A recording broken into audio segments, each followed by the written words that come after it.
જય માતાજી, હર હર મહાદેવ. કેમ છો બધા? મજામાં છો ને? તો મજામાં રહેશો. તો હાલો, મારે જો આ લાઈન ફેરવવાની છે. લાઈન ફેરવીને પછી મારે 2 ડીશું ફેરવાની હતું, કેમ કે તડકો નહોતો ને એટલે ફેરવવી પડે તડકા સામે.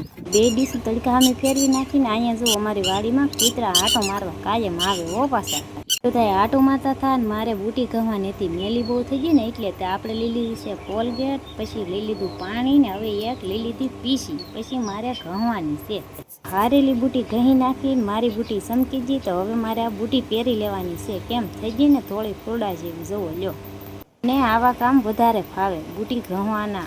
તો મારી બૂટી ઘહાઈ ગઈ ને હવે મારે કોથમરી કાપવાની હતી એટલે મેં લઈ લીધી ચાકુ ને એક હાથમાં લઈ લીધી કોથમરી. પછી તો આપણે કાપવાનું શરૂ કરી દીધું. કોથમરી કાપીને પછી મારે કરણનું ટિફિન ભરવાનું હતું કે એટલે મેં લઈ લીધો ડબરો, હાથમાં ચમચો ને શાક ભરવાનું શરૂ કરી દીધું. પછી તો ગોઠણ ઉપર રોટલીનો ડબરીઓ મૂકીને ભરવા માંડ્યા રોટલી ભરાઈ ગઈ. હવે ટિફિન પેક કરવાનું છે. તો હાલો, મારું ટિફિન થઈ ગયું પેક. તો વિડીયો ગમ્યો હોય તો લાઇક, શેર ને સબસ્ક્રાઈબ કરતા જાજો પાછા હો.